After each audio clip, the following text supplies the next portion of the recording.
Es ist schon erstaunlich, look, in der Geschichte vom Nehemia, mit welcher Dringlichkeit und Priorisierung die Mauer wieder aufgebaut werden sollte. Aber bei all den unerledigten Dingen, bei all den vielen Lücken, die waren, bei all den vielen fehlenden Mitarbeitern, bei all dem Schutt und Zeugs, was umherlag, wird der Ruhetag, der Sabbat, in dem Buch Nehemia ziemlich prominent thematisiert. Leute, willkommen in der Serie Nehemia. Wenn du heute zum allerersten Mal dabei bist, dann rate ich dir, hör den Podcast von den letzten beiden Wochen an, wo wir in diese Serie eingetaucht sind. Du kannst das Podcast machen im Livestream und dann nachschauen. Und heute geht es trotz allen diesen verrückten Geschichten, die am Nehemia passieren, nämlich letzte Woche hat Matthias Saladin, unser Location Pastor von Basel-Land, wahnsinnig eindrücklich geschildert, warum Nehemia, das Buch Nehemia aus dem Alten Testament, heute noch eine Bedeutung hat für uns als Kirche. Und wie wichtig Kirche heute in unserer Welt, in unserer Gesellschaft ist. Nicht einfach nur nice to have, sondern wirklich eine Notwendigkeit ist. Und wenn du das verpasst hast, ich ermutige dich, hör den Podcast nochmal nach. Wirklich eine geniale Sache. Und ich möchte heute unseren Fokus ein bisschen wegführen von dem, was alles möglich ist in dem Buch Nehemia, was alles nicht funktioniert und wie viele Leute gebraucht werden und wie wichtig wirklich Kirche ist, hin zu einem Thema vom Sabbat. Ruhetag. Inmitten vom Chaos, Ruhetag.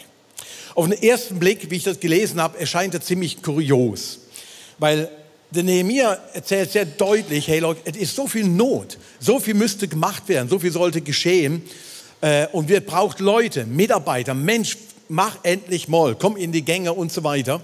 Und dann in dem Buch wird auch immer prominent thematisiert, hey Leute, haltet den Sabbat, habt Ruhetag. Und dann ganz ernst im Kapitel 13, was man gerade gelesen hat, wo die Leute zurechtweisen und sagen, wenn ihr das noch einmal macht, ich lasse das sogar festnehmen. Warum um alles in der Welt wird in einem Buch, wo es um Wiederaufbau geht, unbedingt der Sabbat so thematisiert und so prominent thematisiert? Wenn ohne weiteres Sie auch sagen können, look, Leute, jetzt wird mal wieder in die Hände gespuckt, wir steigern das Bruttosozialprodukt und chillen können wir mal später. Das ist jetzt nicht gerade angesagt, wir können jetzt wirklich was machen. Warum? Look, die ersten 12 Kapitel vom Buch Nehemia, die finden alle in dem Jahr 445 statt. Das ist ungefähr alles in einem Jahr wird da geschildert, was da stattfindet. 12 Kapitel lang, das findet in dem Jahr 445 statt. Vom Kapitel 12 auf 13 macht es auf einmal einen Sprung. Im Kapitel 13 ist es 20 Jahre später. 20 Jahre später kommt Nehemia nochmal wieder zurück nach Jerusalem und sieht die ganze Misere mit dem Sabbat und so weiter und so fort. Die Mauer war schon aufgebaut worden um Jerusalem und eingeweiht. Und in der Zwischenzeit kehrte der Nehemia zurück an den persischen Hof, wo er herkam. Und dann jetzt 20 Jahre später, zwischen Kapitel 12 und 13, 20 Jahre, kommt er zurück und prangert extrem scharf an, was wir gerade gehört haben. Dass die Leute eben den Sabbat nicht einhalten. Handel treiben, verkaufen, verkaufen. Und all das war in den Vordergrund getreten in den letzten 20 Jahren. Und klar, nochmals, es gab enorm viel zu tun. Der Wiederaufbau von Jerusalem, der war längst noch nicht fertig. Dauerte noch über ein Jahrhundert mehr, dass der Aufbau wirklich geschehen sollte. Also es gab wirklich viel zu tun. Und trotzdem ermahnte Nehemia vehement das Volk, hey Leute, jetzt nochmals, haltet den Sabbat. Ein Ruhetag für alle. Nicht nur für die, die viel geschafft haben, für alle, für die Tiere, für die Menschen, für die Freien, für die Sklaven, für alle. Man könnte jetzt sehr viel Zeit darauf verwenden, okay, ja, woher kommt der Sabbat, was bedeutet das und wieso und weshalb, weswegen, welche Rolle spielt das in der Gesetzgebung, so vom Alten Testament.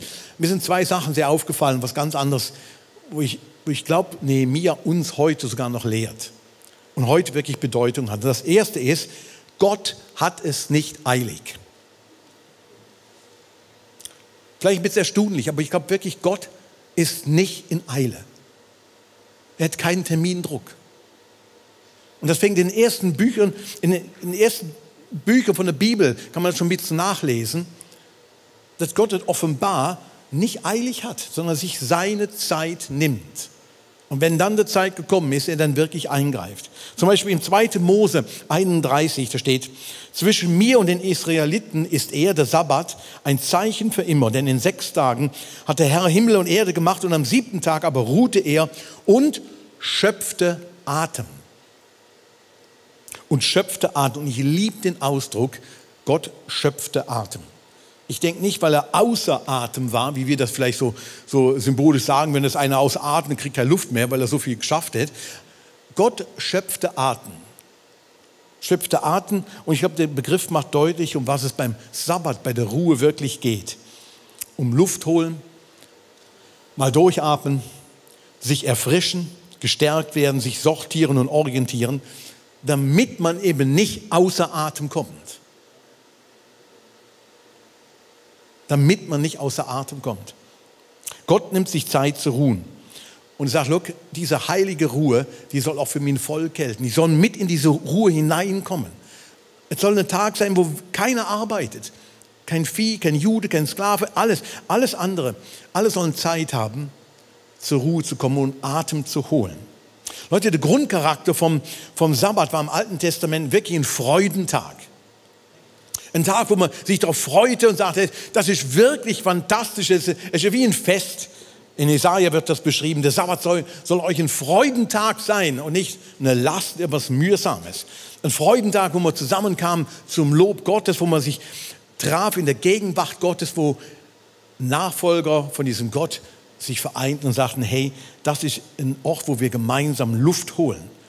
Und Leute bekamen so Anteil an der Ruhe Gottes. Das war die Idee vom Sabbat. Du kriegst Anteil an dieser Atemholen von Gott und kommst mit in diese Ruhe Gottes hinein. So könnte man es ein bisschen freier formulieren. Und der Sabbat war wie ein geistliches Statement.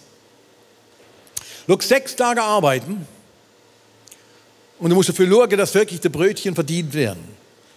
Aber an diesem 7. Tag, da arbeiten wir nicht.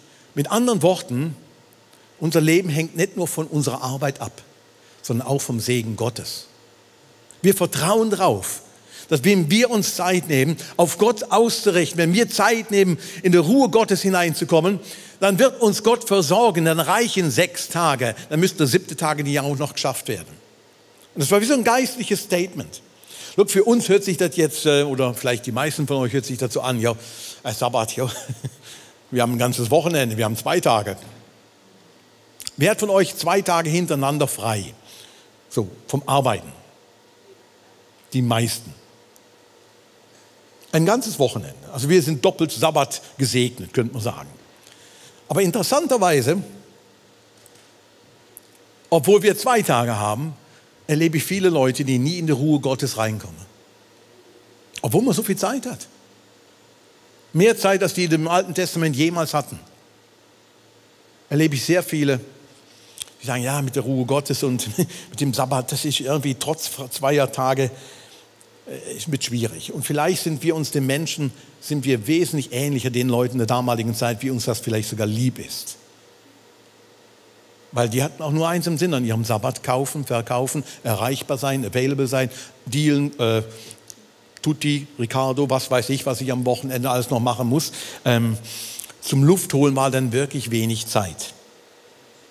Und ich glaube, wir haben wirklich Mühe in unserer Zeit heute, zur Ruhe zu kommen, zur Ruhe Gottes zu kommen. Weil wir das Gefühl haben, wir müssen erreichbar sein. Wir könnten irgendwas verpassen, wir müssen irgendeine Nachricht beantworten, wir sollten dringend das und das noch checken, wollten unbedingt diese Story noch folgen, das noch liken und jenes, irgendwo Teil von so etwas Größerem zu sein, und wundern uns manchmal, warum wir nicht in die Ruhe eintreten können, warum wir nicht wirklich ein Sabbat erleben, wirklich ein Atem holen, ein geistliches Atem holen, wo uns erfrischt, damit wir nicht außer Atem kommen. Look, die Nehemia lehrt uns nicht nur, dass Gott es nicht eilig hat und sagt, look, ich nehme mir meine Zeit. Ich gönne dir auch die Zeit. Du musst nicht dauernd unterwegs sein. Du musst nicht dauernd irgendwo available sein. Du musst nicht dauernd arbeiten. Gott hätte es nicht eilig. Aber er lehrt uns noch was Zweites in der ganzen Geschichte. Und zwar die äußeren und inneren Mauern in der Geschichte von Nehemia sind beide sehr wichtig. Es ging um äußere und innere Mauern. Und ich möchte euch anhand von der Struktur von Nehemia euch dann ein bisschen erklären, was ich damit meine mit äußeren und inneren Mauern. In Kapitel 1 bis 6, wir können das hier so ein Bild sehen, Im Kapitel 1 bis 6, da geht es um die Mauerbauerzählung, wie das Ganze so entstanden ist.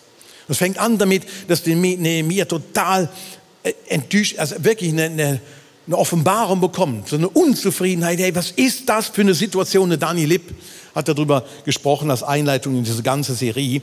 Diese heilige Unzufriedenheit über den Zustand, was da ist. Und er geht hin nach Jerusalem, bringt Leute mit, führt Menschen zusammen, sieht die Notwendigkeit. Und dann machen sie sich im Kapitel 3 und 4 ans Werk und bauen die ganze Sache auch auf. Und im 6. Kapitel ist die Mauer schon aufgebaut. Kapitel 1 bis 6. Die Einweihung von der Mauer, das große Fest, findet dann hinterher im Kapitel 12 statt. Da beginnt das denn, die große Feier und so weiter. Und zwischen dieser Mauerbauerzählung, da wird ganz interessant, im Kapitel 8 bis 10 wie eingeschoben, Torah-Vorlesung, das Gesetz wurde vorgelesen. Und das ganze Volk, was damals davor versammelt war, machte so eine Bundeserneuerung, sagte, ja Gott, mit dir wollen wir unterwegs sein, auf dich wollen wir setzen, auf dich vertrauen wir. Und das ist wie eingeschoben in die ganze Rahmenerzählung im Nehemia, Kapitel 8 bis 10. Und der Höhepunkt von dieser Erzählung in Kapitel 8 bis 10 ist denn der Vers in Kapitel 8, wo es dann auf einmal heißt, die Freude am Herrn ist eure Schutzwehr. Die Freude am Herrn ist eure Schutzwehr. Und das findet mitten in dieser Torah-Vorlesung statt. Sagt, Leute, die Freude an Gott, das ist eure Stärke, das ist eure wahre Schutzwehr. Mit anderen Worten, letztlich ist die Beziehung zu Gott für die Rückkehrer nach Jerusalem im Land hält. Es ist nicht die Mauer aus Steinen, die sie zurückhält, sondern dass Gott um sie drumherum ist. Der Schutz, den Gott schenkt, der ist nicht von den Mauern aus Steinen abhängig, ist die Beziehung zu Gott, die sie letztlich da hält. Und in diese Erzählung wird dann ganz wie kunstvoll eingeflochten, man kann es in Sacharja nachlesen, dass die eigentliche Mauer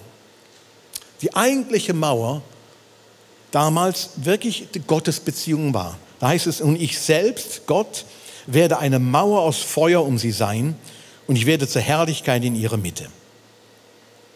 Leute, und das hat mit dem Sabbatgebot zu tun in der ganzen Story. Das hat wie eine Wechselbeziehung zwischen der äußeren und der inneren Mauer. Nämlich erst die äußere Mauer, die Mauern aus Stein, die brachte dem Volk damals eine gewisse Ruhe. Die brachte ihnen auch eine gewisse Sicherheit, eine gewisse Möglichkeit zum Rückzugort, um dann tatsächlich sich um die innere Mauer wirklich drum zu kümmern und in die Ruhe Gottes einzutauchen und zu sagen, Gott, look, du bist letztlich meine Firewall in meinem Leben. Du bist meine Firewall, wo mich wirklich schützt letztendlich. Und der Nehemia sagt, kapiert ihr das nicht? Es ist wichtig, dass ihr äußerlich in der Ruhe findet, dass Gott eure Schutzwehr sein kann und dann wirklich ihr Atem holen könnt und frischen Wind ins Leben kommt. Leute, wie kann das heute aussehen, einen Sabbat zu leben oder zu erleben? Wie schon gesagt, ich glaube, dass sehr viele trotz zweier freier Tage nicht wirklich Ruhe erleben, Gegenwart Gottes erleben, es reden, die Präsenz Gottes erleben, einen Weg dahin finden. Viele erleben das nicht. Und ich glaube, wir könnten eine ganze Woche frei machen und wir würden immer noch vor demselben Problem stehen. Das Problem ist eben nicht Zeit. Das Problem ist woanders. Manch einer von uns, die haben heutzutage eine Aufmerksamkeitsspanne vom Goldfisch. Du musst einmal eine Scheibe klopfen und schon ist es wieder woanders. Alles, was gerade, bong, geht es schon wieder los. Look, der Podcast vom ICF Basel, wo wir wöchentlich hier recorden, online stellen, über Jahre jetzt schon. Die durchschnittliche Verweildauer, wenn einer eine Predigt, jetzt nicht unter der ganzen Gottesdienst, nur eine Predigt anhört. Überlegt mal, wie die ist. Überlegt mal eine Zahl.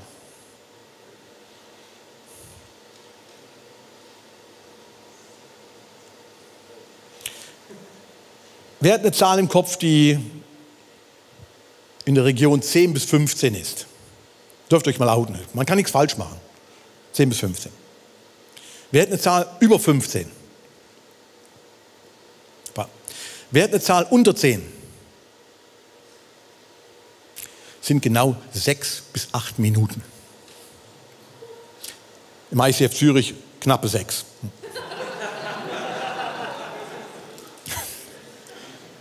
Mit 6 Minuten.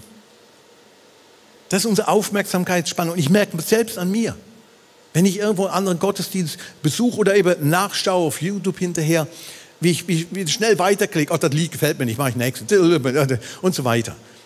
Und so eine Aufmerksamkeitsspanne ist so gering. Und wir leiden darunter. Wir verpassen was damit. Wir verpassen wirklich was damit. Wir brauchen wirklich Zugänge zu Gott, die uns wieder in die Ruhe hineinbringen, die dir und mir wirklich helfen, das Sabbat zu erleben, nämlich die Firewall Gottes in unserem Leben wirklich zu etablieren. Und wahrscheinlich werden wir alle das sehr unterschiedlich erleben. Da macht Martin Buber mal gesagt, alle Menschen haben Zugang zu Gott, aber jeder einen anderen. Und da steckt sehr, sehr viel Wahrheit dahinter. So wie wir alle unterschiedlich begabt sind, Leute haben, die heute an der Technik sind. Wir haben heute eine Frau, die schaut hinten bei dem Audio da heute rein, schnuppert einfach mal, weil sie letzte Woche, so habe ich das richtig verstanden, irgendwo gemerkt hat, doch, sie sollte auch vielleicht irgendwo mitwirken. Hey, gebt ihr mal einen fetten Applaus da hinten. Die ganzen Audio-Leute, hey, die geben Gas. Da sitzen Leute am Video, am Multimedia, hier läuft einer mit der Kamera umher, alles Leute im Hintergrund, die wirklich irgendwo Gas geben, mitmachen und sagen, hey, und alle sind unterschiedlich von ihrer Begabung und haben unterschiedliche Interessen und so weiter. Das ist für uns klar. Aber beim Zugang zu Gott, glaube ich, gingen manche, ja, das muss ja bei mir auch so sein wie bei dem guten Herrn hier vorne. Wenn er das so macht, dann muss das vielleicht bei mir auch funktionieren. Und ich glaube das eben nicht, sondern wir haben wirklich unterschiedliche Zugänge zu Gott, wie wir auch den Sabbat, die Ruhe Gottes erleben können. Meine Frau und ich, wir sind an manche Punkte unterschiedlich, auch vom Erholen, wie wir uns erholen. Meine Frau liest gern Bücher, die kann auch am Strand liegen, ein Buch lesen und das kann auch länger am Strand gehen, kann auch lang am Strand gehen. Die kann da einfach lesen und ich finde nach 5 Minuten, ich habe alle Sandkörner schon gezählt, ich weiß, wie viele es sind. Was machen wir jetzt? Ich bin wirklich anders, ich kann das nicht. Ich finde es extrem langweilig, da rumliege und denke, ja, was könnte man machen hier, Sandburg bauen. Aber es sieht einfach, wenn meine Enkel nicht dabei sind, dann sieht es ein bisschen blöd aus, wenn ich Sandburgen baue. Ich erhole mich wesentlich mehr, wenn ich irgendwo laufe, wenn ich jogge, wenn ich wandere, wenn ich sonst in Bewegung bin. Und so erleben wir auch unterschiedliche Zugänge tatsächlich zu der Ruhe Gottes. Atem holen und Mauern bauen im Jahr 2021 und auch im nächsten Jahr. Wie könnte das aussehen? Ich möchte euch heute zum Schluss, wir sind schon fast am Schluss, kurz und zackig 7 Zugänge ein bisschen erläutern, die dir vielleicht helfen, zu der Ruhe Gottes zu kommen. Einen Sabbat zu erleben, der wirklich deine innerliche Firewall aufbaut. Und du vermerkst, hey, das macht einen Unterschied.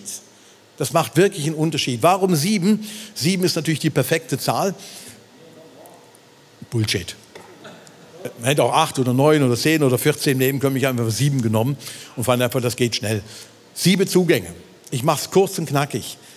Und ich möchte dich jetzt ermutigen dazu, hey, was spricht dich an? Wo denkst du, das könnte ich sein? Ich bin vielleicht so ein Mensch und ich müsste das vielleicht zum Atemholen mal mehr praktizieren oder was anderes praktizieren, wo mir hilft, Atem zu holen und in die Nähe und in die Ruhe Gottes zu kommen.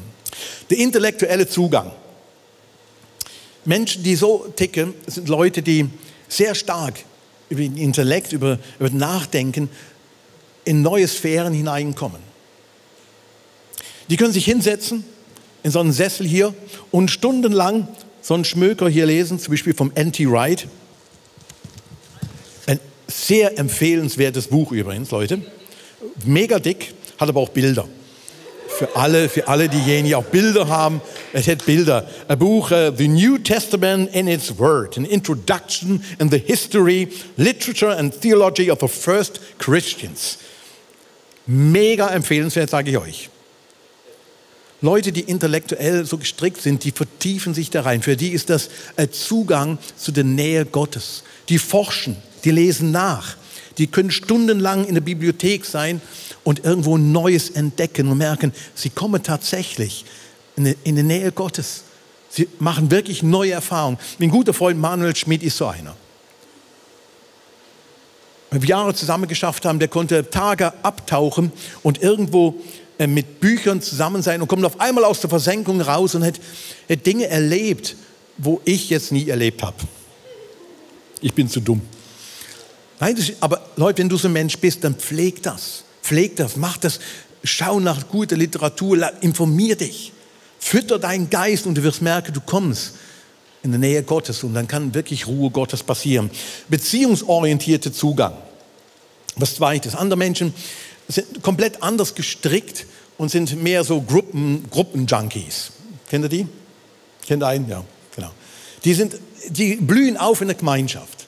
Und interessanterweise, und ich meine das sehr positiv, die Menschen erleben in der Gemeinschaft tatsächlich das Reden Gottes. Gottes Nähe auf eine besondere Weise. Und merke, hey, das ist extrem hilfreich, wenn ich mit den Leuten zusammen bin. Ich mache nur was zusammen, damit ich nicht alleine bin. Sondern erleben in der Gemeinschaft wirklich eine besondere Nähe Gottes.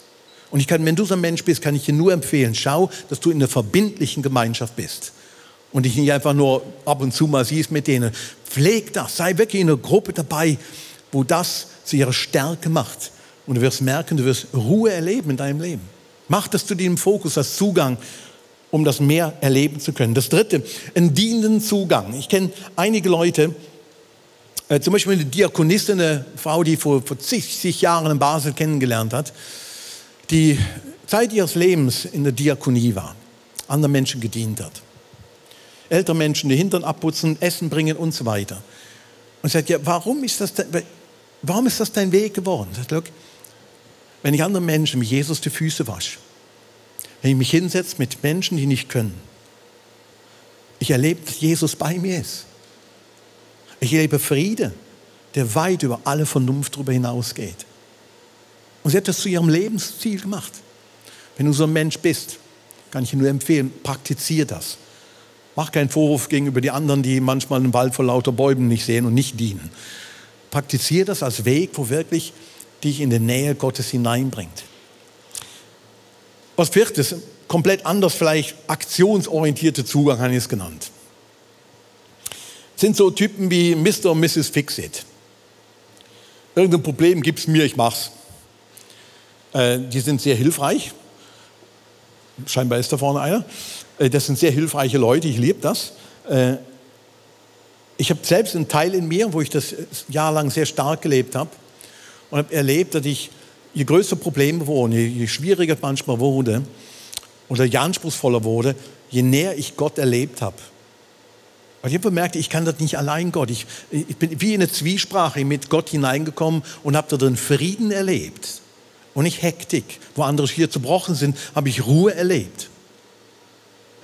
Und habe mir sehr gemerkt, Herr Ralf, das ist ein Punkt, der kann dir gut tun. Nimm das an und mach das mit Gott. Mach das nicht aus deiner eigenen Kraft, aber fang mit dem Dialog mit Gott an. Und ich habe tatsächlich darin wie Friede Gottes erleben dürfen. Einen Sabbat erleben dürfen.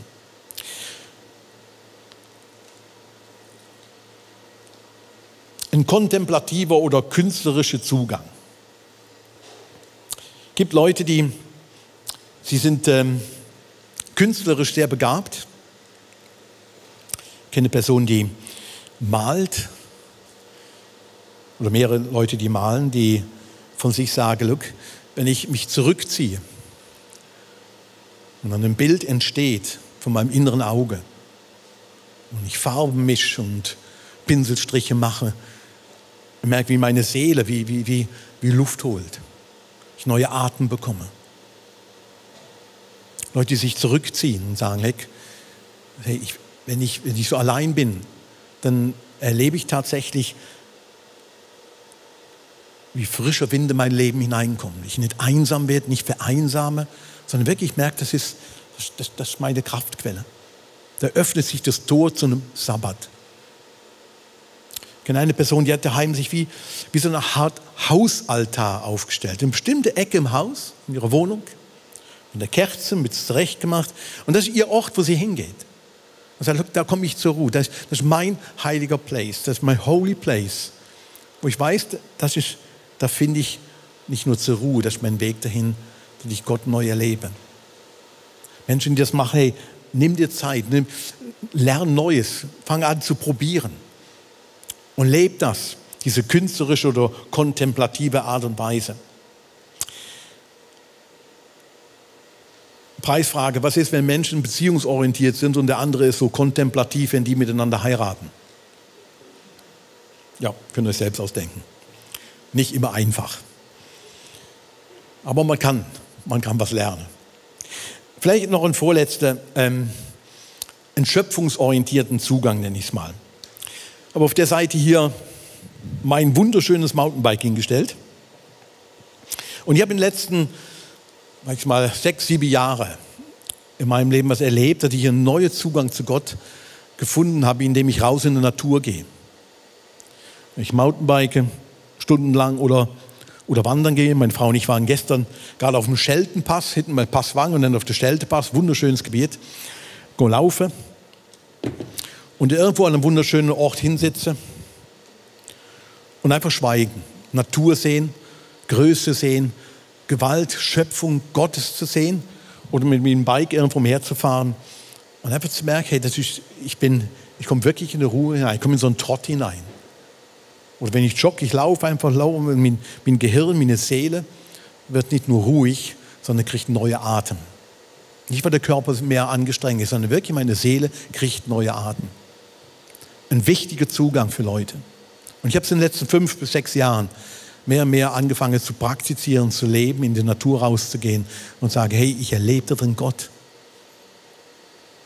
Hol Atem. Und was Letztes. Nennen wir es mal anbetungsorientierten Zugang, singen. Miteinander singen. Leute, die sowas haben, die lieben den Psalm 122. Wie habe ich mich gefreut, als man mir sagte, komm, wir gehen zum Hause zum Herrn. Leute, die wirklich eine Vorliebe haben, Musik zu machen. Oh, hier, mit der Gitarre. Der Steine. Soll ich mal? Nein. Hier, gibt es hier schon. Aber Leute, die wirklich eine Vorliebe dafür haben, miteinander zu singen. Und sagen, oder allein zu singen, wirklich Worship zu machen. Wir haben hier in unserer Kirche einen riesen Schatz und Segen an Menschen, die über Jahrzehnte schon Lieder geschrieben haben. Jetzt Gott Pop Now und so weiter. Neue Ausdrucksformen. Und wir als Kirche praktizieren doch miteinander, gemeinschaftlich singen, weil ich glaube, da ist ein tiefer Wert dahinter, wenn wir das miteinander machen. Miteinander Gott loben. Und manche Leute, für sie ist das ein sehr, sehr, sehr wichtiger und exklusiver Zugang zu Gott, Lieder zu singen und so zu beten. Welcher Typ bist du? Wirklich ermutig. Geh Wege, dass du den Sabbat, die Ruhe Gottes erleben kannst. Und geh den Weg, der wirklich deiner Seele gut tut. Und du wirst neue Erfahrungen machen. Jesus hat dem Pharisäer mal erklärt, look, der Sabbat ist für uns Menschen gemacht. Das ist nicht eine Regel, die man einhalten muss. Das ist nicht was jetzt, das musst du aber machen, wenn das nicht machst, das ist ja ganz schlecht und so weiter.